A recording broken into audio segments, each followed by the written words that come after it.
বাবা, আমার পক্ষে ওই খ্যাত গুন্ডাটাকে বিয়ে করা সম্ভব না। আর তুমি ভাবলে কি করে ওই মূর্খটাকে আমি বিয়ে করব? তুমি এক্ষুনি তাদের চলে যেতে বলো, না হলে আমি কিন্তু কিছু একটা করে ফেলবো। আরে মা, কথাগুলো আস্তে আস্তে বলো, তারা শুনে ফেলবে তো। তারা শুনলে শুনবে, তাতে আমার কি? তাদের কি একটুও লজ্জা শরম বলে কিছু নাই? তুমি বলো বাবা, ওর সাথে কি আমার যাই? ওরে তো একটা রাস্তার ফকির নিয়েও বিয়ে করবে না। মিমের বলা কথা শুনে ওর বাবা আমাদের কাছে আসে। আমি আর আমার মা ওদের বসার ঘরে বসে আছি। এতক্ষণ ধরে সবকিছুই শুনতেছিলাম। মিমের বাবা আমার কাছে এসে আমাকে বলে, আসলে বাবা, আমি বলতে চাইতেছি। আঙ্কেল তার কথা শেষ করার আগে আমি আঙ্কেলকে বলি, আঙ্কেল আপনাকে কিছু বলা লাগবে না, আজকে আমরা আসি কেমন? আঙ্কেল বলে, বাবা, আমি আমার মেয়ের ব্যবহারের জন্য তোমার কাছে ক্ষমা চাইতেছি। আসলে আদর দিয়ে দিয়ে আমার মেয়েটাকে বাদর বানাই ফেলছি। এইটা শুই না আমি আঙ্কেলকে বলি, আরে আপনি কি বলতেছেন এইগুলা? আপনি আমার বাবার বয়সী। বাবা কখনো ছেলের কাছে ক্ষমা চাই? আমি তো আপনার ছেলের মতোই, তাই না? এইটা বইলা আমি আর আমার আম্মা মিমদের বাসা থেকে চলে আসি। বাসায় এসে আমি বিছানায় শুয়ে পড়ি। হয়েছে কি, আমার সাথে মিমের বিয়ের জন্য আমি আর আমার আম্মা ওদের বাড়ি গেছিলাম প্রস্তাব নিয়ে, যার জন্য মিম আমাদের অপমান করলো। আমি বিছানায় শুয়ে শুয়ে পুরোনো দিনের কথাগুলো ভাবতে থাকি। এমন সময় আমার মা এসে আমাকে বলে, বাবা, তুই কি মিমের কথাগুলোই কষ্ট পাইছিস? আমি আমার মারে একটা হাসি দিয়া বলি, আরে কি বলো আম্মু, কষ্ট পাবো কেন? আমার আম্মা বলে, বাবা, আমি তোর মা, আমার কাছ থেকে তুই কিছু লুকাইতে পারবি না। তুই না বললেও আমি সব কিছু বুঝতে পারি। তুই চিন্তা করিস না বাবা, ওর থেকে অনেক ভালো মেয়ে তোর ঘরের বউ করে আনবো। আরো কিছু কথা বলে আম্মা আমার রুম থেকে চলে যায়। কিছুক্ষণের মধ্যে আকাশ থেকে ঝুম বৃষ্টি নামে। আমি তাড়াতাড়ি করে দৌড়ে আমাদের ছাদে আসি। আমি জানি যে এই বৃষ্টিতে আমাদের পাশের ছাদে একজনকে পাবো আমি। হ্যাঁ, মিম বৃষ্টির পানিতে ভিজতেছে। ওদের বাসা আর আমাদের বাসা পাশাপাশি। মিম তার দুই হাত মোনাজাতের মতো করে তার হাতে পানি জমাচ্ছে। কিছু পানি যখন হাতে জড়ো হইতেছে, তখন আবার সেই পানিগুলা দিয়া নিজে নিজেই তার মুখে ছিটা দিতেছে। মাঝে মাঝে আবার পাখির মতো দুই হাত ছড়াই দিচ্ছে। চোখ বন্ধ করে আকাশের দিকে তাকাচ্ছে। আমি শুধু আমাদের ছাদ থেকে ওর দিকে মুগ্ধ হয়ে তাকায় আছি। আমার খুব ইচ্ছা করতেছে ওরে কোলে কইরা একসাথে বৃষ্টিতে ভিজবো। আমার চুলের পানিগুলা ওর মুখে আইসা পড়বে। ওই আবার ওর হাতে পানি জমায়া আমার মুখে ছিটা দিবে। ওরে যে আমি লুকায়া লুকায়া দেখতেছি, এইটাতে ওর কোনো খেয়ালই নাই। ওরে যেই দিন আমি প্রথম দেখছিলাম, ওই দিনটা এমন ছিল না। আকাশটা ছিল একেবারে নীল।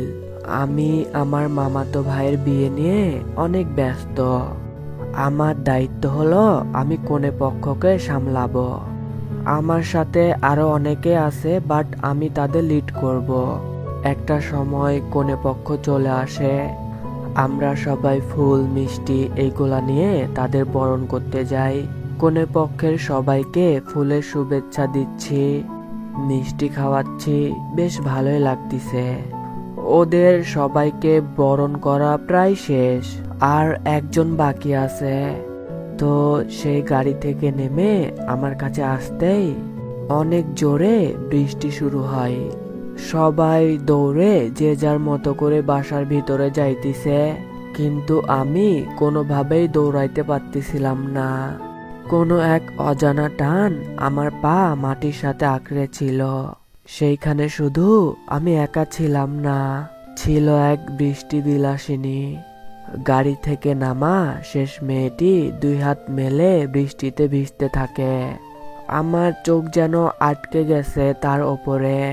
আমি যে তার সামনে দাঁড়িয়ে তারে হাবলার মতো দেখতেছি, এইটার দিকে তার কোনো খেয়ালই নাই। হ্যাঁ, সেই মেয়েটি আর কেউ না, মিম ছিল। সেই দিনই আমি তার প্রেমে পড়ি। এইসব ভাবতেছিলাম, তখনই ছাদের ওই পাশ থেকে মিম বলে, ওই গাধা, তুই আমারে এইভাবে দেখতেছিস কেন? মিম এমন ভাবে ঝাড়ি দিয়ে কথাটা বলল, আমি কি বলবো বুঝতেছি না। আমি আমতা আমতা করে তাকে বলি, এই তো ছাদে কাপড় তুলতে আসছে। ও আবার চিল্লায়া বলে, ওই হাবার বাচ্চা, আমাকে কি তোর বোকা মনে হয়? আমি আস্তে করে বলি, তুমি বোকা হবা কেন? তুমি তো ডানাবিহীন একটা পরী। আমি এই কথাটা আস্তে করে বললেও ও শুনে ফেলে। তাই সে বলে, বাহ, মেয়ে পটাইতে তো ভালোই পারস দেখতেছি। আমি এই পাশ থেকে চিল্লাইয়া বলি, আমি আবার কারে পটাইলাম? ও বলে, চুপ হারামি। এইটা বলার পরেই সে একটা হাঁচি দিয়া ফেলে, যার কারণে সে তার পুরা কথাটা শেষ করতে পারে না। ও হাঁচি দেওয়ার কারণে আমি বুঝতেছিলাম না যে ও কি বলতে চাইতেছে। তাই আমিও চিল্লায়া বলি, তুমি কি বলতিছ? এইটা বইলা আমিও একটা হাঁচি দিয়া ফেলি। এইটা দেইখা ও রাইগা বলে, এই শয়তান ছেলে, আমি হাঁচি দিলাম, এইটা দেখা তুই কেন হাঁচি দিলি? মজা নিচ্ছ আমার সাথে? হ্যাঁ, দাঁড়াও, তোমারে দেখাইতেছি। তোরে যদি একবার আমি আমার হাতের কাছে পাই, তাহলে বুঝবি আমি কি জিনিস। ওর অমন ভাবে কথা বলার ভঙ্গি দেখে আমি অনেকটা ভয় পাইয়া যাই। সাথে সাথে আমি ছাদ থেকে দৌড়ে বাসার ভেতরে চলে আসি। রাতের খাবার খেয়ে ঘুমাই পড়ি। সকালে আবার ঘুম থেকে উঠে জাভেদের সাথে বেরোই পড়ি। জাভেদ হলো আমার ফুফাতো ভাই। বন্ধুর মতো চলাফেরা করি আমরা। 3 বছর হলো ও এই শহরে আসছে। অনেক বলছি ওরে যে তুই আমাদের বাসায় থাক, কিন্তু ও কিছুতেই রাজি হয় না। দুইজনে একসাথে গল্প করতে করতে রাস্তা দিয়ে যাইতেছি। জাভেদ আমারে বলে, তোর কাজটা কি শেষ হয়ে গেছে? আমি বলি, না রে, আরো কিছুদিন লাগবে, তবে প্রায় শেষের পথে। ও বলে, তুই পারিসও বটে, এত ধৈর্য কই থেকে আসে তোর? আমি ওরে হাইসা বলি, আরে বেটা বাদ দে, তুই বিয়ে কবে করবি সেইটা বল। করব করব, একটা সুন্দরী মেয়ে পাইতে দে, তারপরে বিয়েটা কইরা নিব।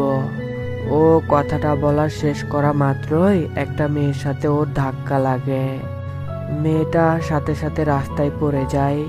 পরে জোরে একটা চিৎকার করে বলে, ও মা গো, আমার মাজাটা মনে হয় শেষ হয়ে গেল।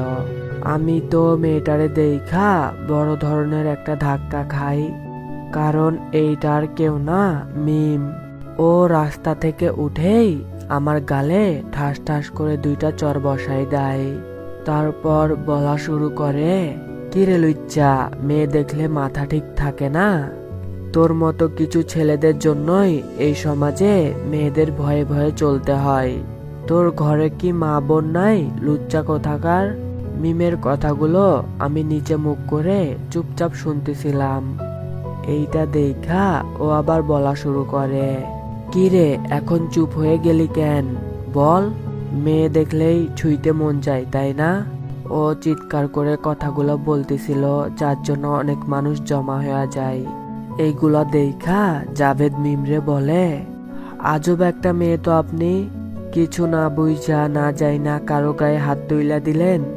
ধাক্কা কি আপনি ফয়সালের সাথে খাইছেন? ধাক্কা তো খাইছেন আমার সাথে। আজ মেয়ে বলে আপনি আমার হাত থেকে বাঁচা গেলেন, না হলে। জাভেদের কথা শুনে মিম চুপ হয়ে যায়। জাভেদ আবার বলে, কি হলো, এখন চুপ হয়ে আছেন কেন? এতক্ষণ তো অনেক পটর পটর করতেছিলেন। জাভেদ অনেকটা রাইগা যায়, তাই আমি তারে বলি, দোস্ত, এইখান থেকে চল, উনি মনে হয় বুঝতে পারেন নাই, না বুঝাই এমনটা করছে। এই বইলা আমি জাভেদকে নিয়ে চলে আসি ওইখান থেকে। এইদিকে আমরা চলে আসার পর মিম একা একা বলে, ধুর, হাদারামটাকে না বুঝেই কত জোরে চড় মারলাম। আর গাধা, তোকে যখন এতগুলা কথা বলতেছিলাম তখন তো তুই বলতে পারতি যে তোর সাথে আমার ধাক্কা লাগেনি, লেগেছে তোর ওই খটাস বন্ধুর সাথে। না, চড় মারছি, তোর একদম ভালো করছি। কালকে তুই আমার সাথে বেয়াদবি করছিলি না, ওইটার প্রতিশোধ নিলাম। এরপরে কখনো আমার সাথে বেয়াদবি করার আগে এই চরের কথা তোর মনে থাকবে। কিন্তু আমি তোরে এত অপমান করলাম, তুই কিছু বললি না কেন? এইসব ভাবতে ভাবতে মিম কলেজে চলে আসে। কলেজে আইসাই তাদের বান্ধবীদের সাথে আড্ডায় বসে।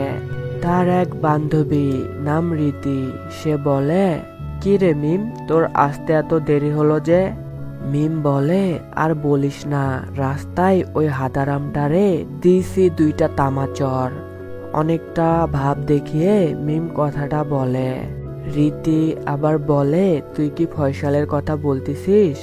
মিম বলে, হ্যাঁ, আমি ওই হাবাটার কথা বলতেছি। এইটা শুই না আবার তার এক বান্ধবী রামিসা বলে, দেখ, ফয়সাল কিন্তু মোটেও হাবা না, জানিস ও কত কিউট। রামিসার কথা শুনে সবাই হো হো করে হাসতে লাগে। মিম বলে, কি বললি তুই, ওই গাধাটা কিউট? রামিসা বলে, তা নয় তো কি। ফয়সালকে তোরা কখনো ক্লিন শেভে দেখছস? দাড়ি ছাড়া ও একেবারে হিরোর মতো। রামিসার মুখে এমন কথা শুনে রীতি বলে, ফয়সাল আবার জন্মের পর কখনো দাড়ি কাটছে নাকি? মিম আবার রীতির কথা শুনে বলে, ঠিক বলছস দোস্ত, ওরে তো একটা বন মানুষের মতো লাগে। এসব নিয়ে তারা সকলে অনেক হাসাহাসি করতেছিল। তখনই রীতি হঠাৎ করে বলে ওঠে, দোস্ত, তোরা থাক, আমি আমার রাজকুমারটার সাথে দেখা করে আসি। রীতির কথা শুনে মিম বলে, তোর আবার রাজকুমার কই থেকে আসলো? রীতি কলেজের গেটের দিকে হাত দিয়ে দেখিয়ে বলে, ওই যে দেখ আমার রাজকুমার। মিম কলেজের গেটের দিকে তাকাতেই তার মাথাটা অনেক গরম হয়ে যায়। সে বলে, তুই শেষমেশ এই খটাসের প্রেমে পড়লি? রীতি বলে, খটাস মানে? তুই কি জাভেদ স্যারকে চিনিস? আরে, আমি তারে চিনবো কেমনে? আমি তো তোর সাথে মজা নিতেছিলাম। কিন্তু তুই তারে স্যার বলতেছিস কেন? মিমের কথা শুইনা রামিসা বলে, আরে, তুই তো অনেকদিন পর কলেজে আসলি, ওই জন্য জানিস না। এইটা আমাদের কলেজে নতুন স্যার। আর আমাদের রিমি ম্যাডাম স্যারের প্রেমে পড়ছে। সবাই মিলে এই বিষয়গুলো নিয়ে অনেক মজা নিতেছিল। এইদিকে বিকেল বেলা আমি ছাদে একা একা বসে আছি। এই বিকেলের দিকে মিম কলেজ থেকে বাসায় আসে। আমি জানি যে মিম একটু পরেই ছাদে আসবে। সেই কখন থেকে অপেক্ষা করতেছি ওর। ও কি একটুও বোঝে না ওরে না দেখলে আমার ভালো লাগে না? আর বুঝলেও কি, ওই তো আমারে 2 চোখে দেখতেই পারে না। সব সময় তো শুধু অপমান আর অবহেলাই করে। এসব একা একা বলতেছিলাম, তার কিছুক্ষণ পরেই মিম ছাদে আসে তার কাপড়গুলা শুকাইতে। আমি যে দাঁড়ায়া দাঁড়ায়া ওরে দেখতেছি, ও হয়তো এটা খেয়াল করে নাই। ওর মাথার খোপায় টাওয়েল পেঁচাইয়া আছে, সাদা ড্রেস পরছে। সব মিলাইয়া ওরে একেবারে অন্যরকম লাগতেছিল। আমি ওর দিকে ড্যাব ড্যাব করে তাকায় আছি।